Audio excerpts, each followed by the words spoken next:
Donc Sophie Chave prépare la rentrée là, avec les règlements, c'est ça? Oui, effectivement, on prépare la rentrée. Donc, suite au retour à la semaine scolaire de 4 jours, la commune a donc mis en place de nouveau le périscolaire encadrant l'accueil le matin et le soir, ainsi que la pause méridienne. Nous avons fait le choix de garder l'organisation que nous avions mis en place lors des temps périscolaires appelés TAP, qui était une organisation qui a très bien fonctionné, avec des directeurs par site, des surveillants et des animateurs. Nous avons donc fait le choix de garder toute cette organisation et de redéployer les directeurs sur chaque site de périscolaire avec donc cette organisation d'encadrement et ce renfort en animateurs. De cette organisation donc, a découlé la nécessité de faire quelques adaptations, tout d'abord au niveau des horaires et puis ensuite sur l'organisation pour que les parents soient plus au fait de ce qui se fait. Cette année, ça a déjà été mis en place. C'est quelque chose qu'on a essayé, qui a très bien fonctionné. On a fait un petit peu le bilan, moins d'accidents sur les pauses et sur les temps périscolaires du matin et du soir, moins de problèmes de discipline ou des problèmes de discipline qui sont pris en charge plus rapidement par les directeurs et du coup qui ont permis d'avoir un meilleur lien avec les parents d'élèves qui ont pu reprendre en temps réel le soir même avec les enfants des problèmes de discipline qui s'étaient passés dans la journée. Et nous avons aussi de ce fait pu travailler dans de meilleures conditions à un échange avec les enseignants de chaque site. Voilà, donc ce soir je vous présente un règlement municipal de l'accueil périscolaire qui est la délibération numéro 16. À savoir que les directeurs des sites, tout est mis en ligne sur le site de la ville, mais que chaque école aussi, les parents ont été informés de qui était le directeur des temps périscolaires avec un numéro de téléphone professionnel pour pouvoir les contacter. Est-ce qu'il y a des questions? Oui, monsieur Fuzon. L'accueil périscolaire se fait au sein même des écoles. Alors permettez-moi de faire un récapitulatif de quelques faits. Lors des travaux de l'école des Bourroumèdes, vous avez mis volontairement les enfants en danger par pure idéologie. Puis vous avez supprimé les secrétaires dans les écoles.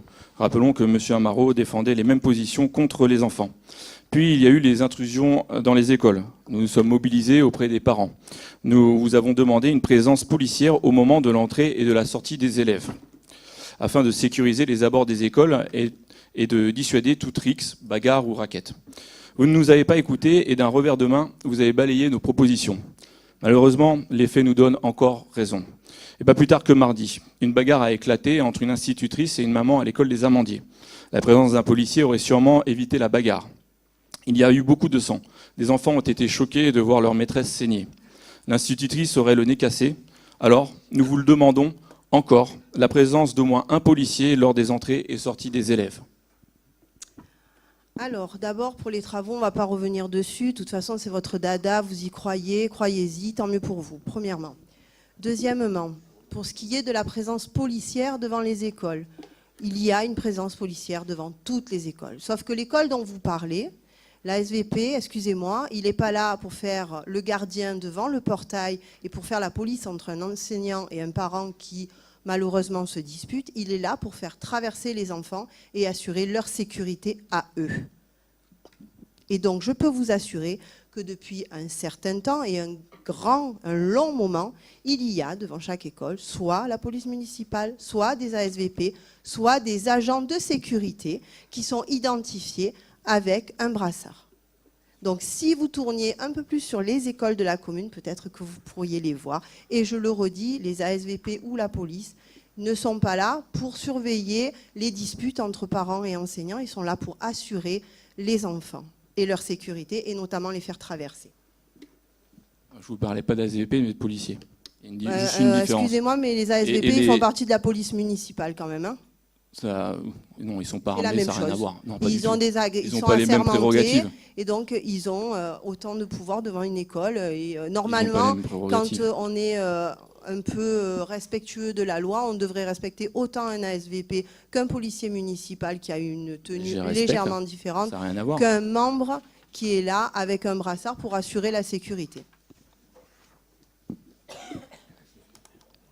D'autres remarques? Oui.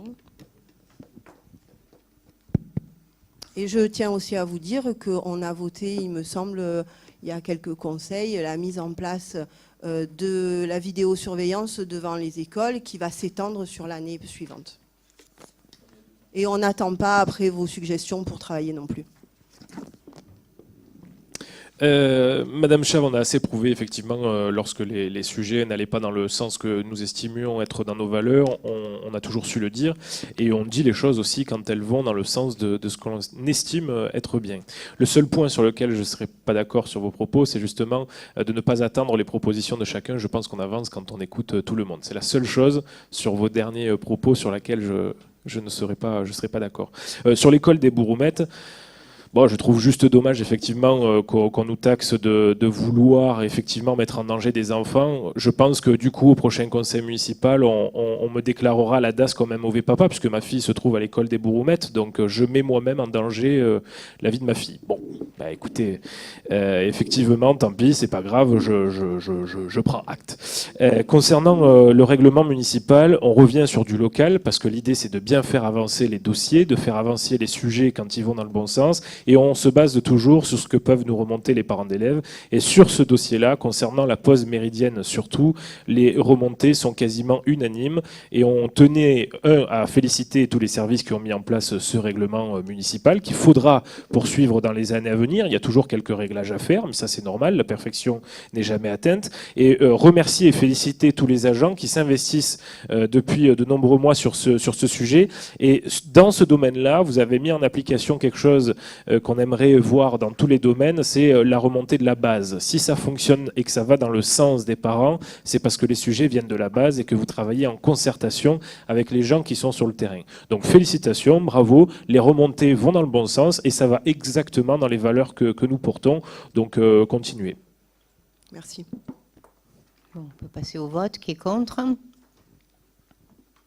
J'ai vu une petite main là-bas au fond, donc, mais, bon, mais c'est mes lunettes, c'est à cause de mes lunettes. Alors, qui est contre, qui est pour, donc qui s'abstient, adopté. Donc Juste la 17 maintenant. Pour la délibération numéro 17, donc on prend les mêmes dispositions. Juste, je voudrais mettre l'accent sur cette charte en fait qui a été jointe au règlement municipal et qui est une charte qui a été faite pour que les enfants puissent s'approprier les règles. Parce qu'un règlement municipal, ben, c'est lourd, c'est compliqué. Les enfants de maternelle ou de CP, ben, les pauvres, ils n'y comprennent pas grand-chose, malheureusement. C'est très compliqué pour eux. Et du coup, je pense que cette charte, elle est ludique et elle est plus simple pour eux. Et d'ailleurs, elle est affichée dans tous les restaurants scolaires pour que les personnels d'encadrement puissent y faire référence et éventuellement la faire lire par des plus grands pour que tout le monde puisse en prendre connaissance et s'y référer si nécessaire. Oui, monsieur Amaron. Non, c'est pas le bon. S'il vous plaît. Au niveau de l'organisation des repas, vous vous expliquez, et à juste titre, qu'il n'existe aucune obligation législative et réglementaire de préparer des repas spéciaux pour les élèves. Pour les enfants présentant une allergie, ils pourront manger à la cantine, mais à condition que la famille fournisse un panier repas. Et là, je dois dire qu'il y a un problème. Car pour les enfants qui ont des interdits religieux, c'est-à-dire qui ne mangent pas de porc, vous prévoyez des menus de substitution. Autrement dit, un enfant qui a un problème médical, il doit se débrouiller avec sa famille. Mais si c'est d'ordre religieux, vous vous pliez en 4 afin de faire un menu de substitution sans porc. Cette différence de traitement est tout à simplement inacceptable. Nous vous demandons de traiter tous les enfants de la même façon et de supprimer les menus de substitution sans porc. Alors, c'est une décision collégiale que nous avons prise d'avoir des menus sans porc et sans viande, parce qu'il n'y a pas que des menus sans porc, parce que du coup, tout le monde est pris en compte, premièrement. Et deuxièmement, si vous étiez au courant du nombre de PAI qu'il y a sur la commune, vous comprendriez qu'en fait, il est très compliqué de pouvoir ajuster dans des cantines comme la Renardière ou Castellhélène, où on sert 250 repas, de pouvoir faire un repas sans gluten, un repas sans poisson, un repas sans des choses. Il y a énormément d'allergies diverses et variées et on préfère ne pas prendre de risques par rapport à ces enfants-là. C'est, je pense, à mon sens, en tant qu'infirmière quand même, une opportunité qu'on donne aux parents et une opportunité qu'on donne aux enfants de manger quelque chose qui leur convient au mieux. Parce qu'il y a des communes où ce n'est pas, les paniers repas ne sont pas acceptés, qui ont des repas par des grandes entreprises industrielles et où ce que mangent les enfants, c'est tout simplement immangeable. Donc nous, on a fait ce choix de donner la possibilité aux parents de le faire. Dès qu'on peut faire autrement, croyez-moi, on assiste avec M. Boucher au PAI, on rencontre les parents lors de la signature du protocole d'accueil qui se fait en collaboration avec les médecins scolaires. Et je peux vous dire que c'est une entente avec les parents à chaque fois. Bon, au moins, c'est bien. Vous assumez que vous faites des repas de substitution pour assume. la religion. Très bien, c'est bien.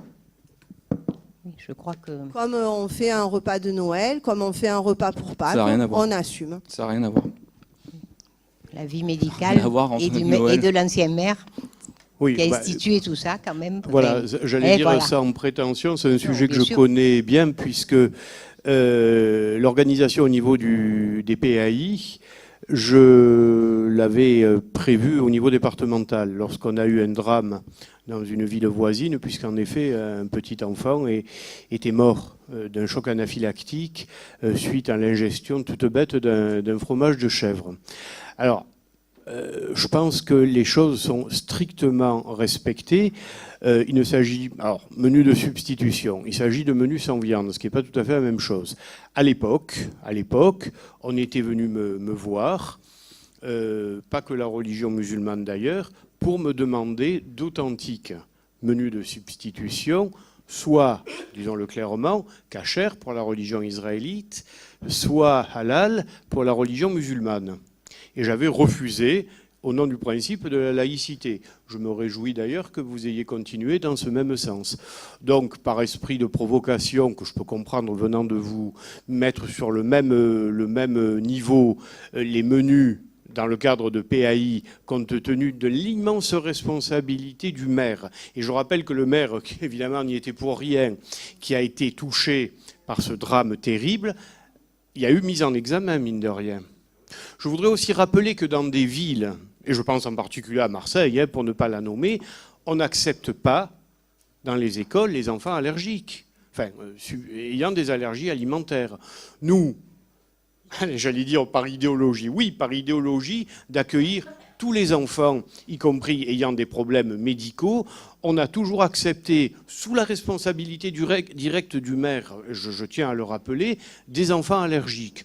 Alors que vous utilisiez ça pour, comment dirais-je, insinuer, parce que c'est vraiment le mot, qu'il y a une espèce de favoritisme par rapport à l'islam, parce que c'est bien de ça qu'il s'agit, Monsieur Fuzon, c'est franchement lamentable. C'est vous qui parlez d'islam. Moi, j'ai pas parlé d'islam. Je vous connais trop. Ne prenez pas les gens pour des imbéciles. Vous avez tout à l'heure fait une espèce de rappel. Alors, mais bien sûr que je parle d'islam, parce que c'est ça votre arrière-pensée. Et c'est ça qu'on appelle justement l'insinuation. Alors moi, je revendique, lorsque j'étais maire, d'avoir mis en place ce système juste pour tous les enfants, protecteur pour les enfants allergiques, pour qui je trouvais normal que ces enfants soient accueillis comme tous les enfants, en prenant la responsabilité. Parce que ce qui s'était passé à l'époque, pour rentrer un peu dans les détails, le petit gamin, il était allé piquer le fromage de chèvre dans l'assiette du voisin. Donc je peux vous dire que c'est une lourde responsabilité que d'accueillir des enfants victimes d'allergies alimentaires. Alors vos insinuations, je le répète, je tenais quand même à les mettre à plat. C'est pas le fait que vous accueillez des enfants allergiques, ça c'est très bien, mais c'est le fait que vous faites des différences. Voilà. Un enfant allergique, c'est un enfant différent, hein, je suis désolé. Oui, mais non, entre l'allergie et le religieux, c'est vous qui faites une différence entre le religieux et l'allergique. Entre le religieux et l'allergique. L'allergique, on n'a pas le choix. La religion, on a le choix.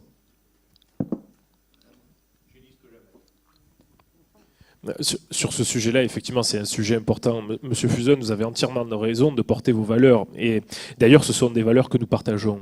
Effectivement, il ne faut pas que dans le cadre de la laïcité, certaines choses soient remises en cause. Maintenant, il faut qu'on continue sur ce combat. Il faut continuer à combattre sur ces valeurs tout en adaptant à la gestion municipale. Vous parliez, Monsieur Amiel, de cet épisode, mais pas plus tard qu'il n'y a même pas 2 mois, une institutrice a malheureusement, par oubli, et ce qui arrive malheureusement de temps en temps, donné une crêpe à un enfant qui était allergique au lactose, et cet enfant est décédé il y a un petit peu moins de 2 mois.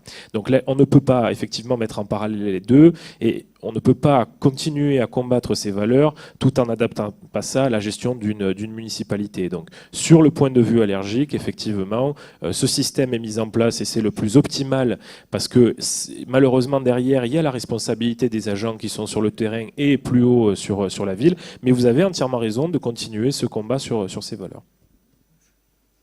Donc on peut passer au vote. Qui est contre?